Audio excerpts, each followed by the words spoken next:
Good morning and welcome to Braywick Court Breakfast News. Today is Thursday, the 4th of June. Now, our top story this morning is a birthday for a special boy, and that is Musa. Happy birthday, Musa! Happy birthday to you. Happy birthday to you.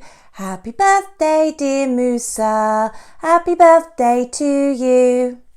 Now, the big news this week was the rocket launch to the International Space Station. History has been made by the two astronauts who've safely docked with the International Space Station. We are joined now by our space correspondent, Jupiter Lightyear, who comes to us live from the Kennedy Space Center in Florida. Over to you, Jupiter. Thank you, Mrs. Robertson. Yes, you join me live here in NASA's famous rocket garden in the Kennedy Space Center. It's been a historic and memorable week for everybody working here, as it's the first time that NASA astronauts have been sent to space on a rocket owned by a private company, SpaceX. The mission, Demo 2, launched from the Kennedy Space Center in Florida on the 30th of May, from the same launch pad used during the historic Apollo 11 moon landing. Stage 1 tanks pressing for flight. T-minus 15 seconds. 6, 5, 10, 4, 9, 3, 8, 2, 7, 1, 0. Ignition.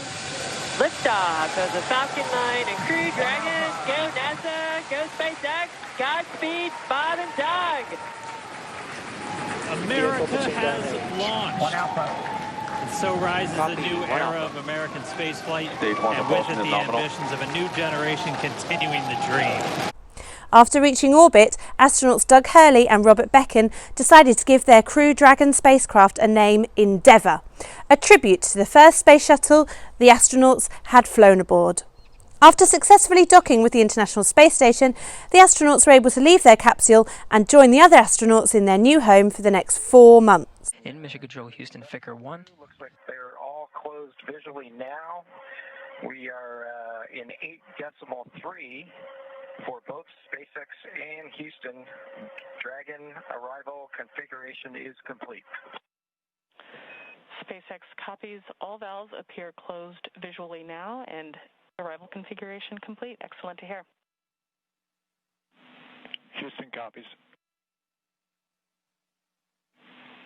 And with that, Endeavour, welcome to the International Space Station. Please come aboard.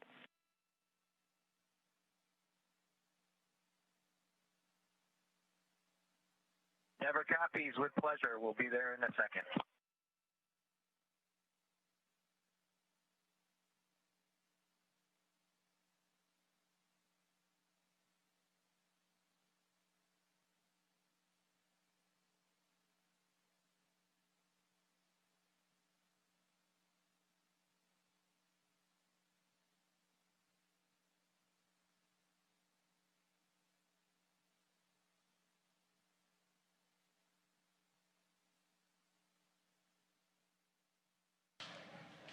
We have Bob Behnken from SpaceX Demo 2 mission entering the International Space Station.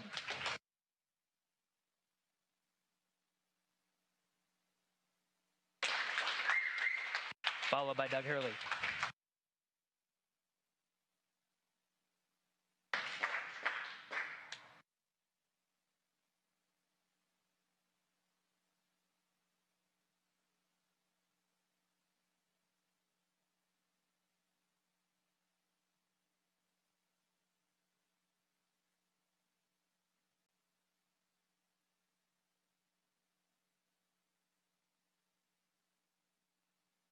Once aboard the ISS, Doug said, "We're just happy to be here. Chris is going to put us to work. Hopefully, we will fit in and not mess things up too much."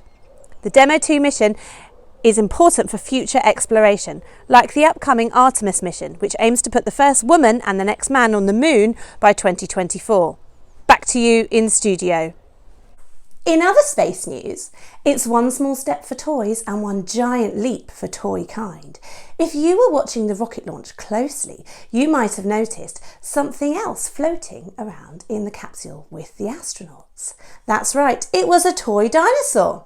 Astronauts Bob and Doug have got 2 children who are big dinosaur fans, and so they packed Tremor, a sparkly Apatosaurus, to take on their mission with them into space. But Tremor isn't the only toy to have blasted off into space. Check out some of these others. On April the 12th, 1985, the Discovery Space Shuttle carried the first 11 toys into space, including a slinky, a yo-yo, a paddle ball, and a toy car. They were used as part of scientific experiments to see how zero gravity would affect the toys. Since then, astronauts have taken a group of toys into space for missions and even filmed videos to help kids in school learn all about physics and the effect of gravity on toys. Buzz Lightyear might not have made it to infinity and beyond, but he did visit the ISS in 2008. The Toy Story figure flew on board the Discovery Space Shuttle twice and spent a total of 15 months on the space station. After returning back to Earth, Buzz is now on display in the Smithsonian National Space Museum in Washington, USA. Sticking with our space-themed report, can seeds that have travelled through space really grow? Well, scientists and children have teamed up together to find out. 1 million seeds of rocket were rocketed into space, and they spent 6 months on board the ISS. Dr. Jake Chandler, a scientist who was involved in the project, said that sending the seeds to space was crucial because growing plants that support human exploration of space in Mars and on other planets. When the seeds were returned to Earth, some of them were given to school children to try and grow. The children carefully watched the results. To keep a fair test, they were also given seeds that hadn't gone into space so they could compare the growth of both. The results varied from school to school, but generally the space seeds grew less well. Scientists think this could be for several reasons. When the seeds were on board the ISS, they absorbed 100 times more radiation than the ones on Earth. They might have been affected by the vibrations of the rocket. Either or both of these things could have affected the seeds and therefore the growth of the plants once they were back on Earth. Although the space seeds did not grow as well as those which hadn't been into space, it was still good news because despite all they'd been through, the plants did still grow.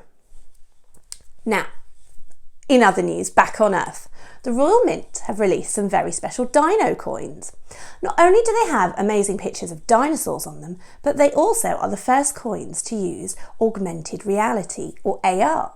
The Royal Mint, which makes most of the UK's coins, used the latest colour printing techniques to show a Megalosaurus, Iguanodon and Hylaeosaurus on the coins.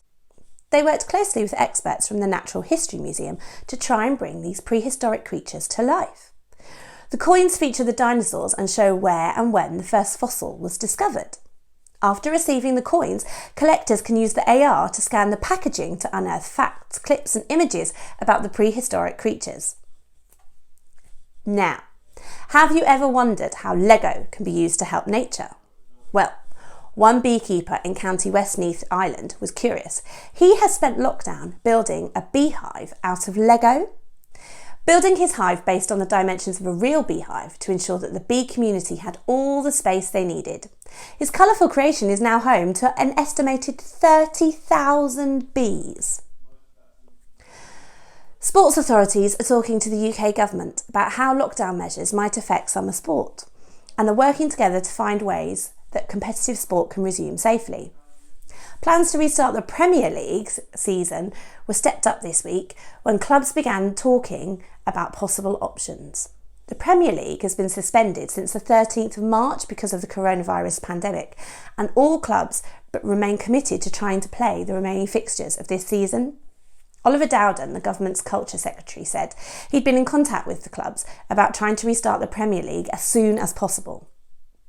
Arsenal players have been seen resuming training, making sure that their players only train in groups of 5. They're spread out across up to 10 pitches. Each player is given their own football to train with, and all the training has to take place outside.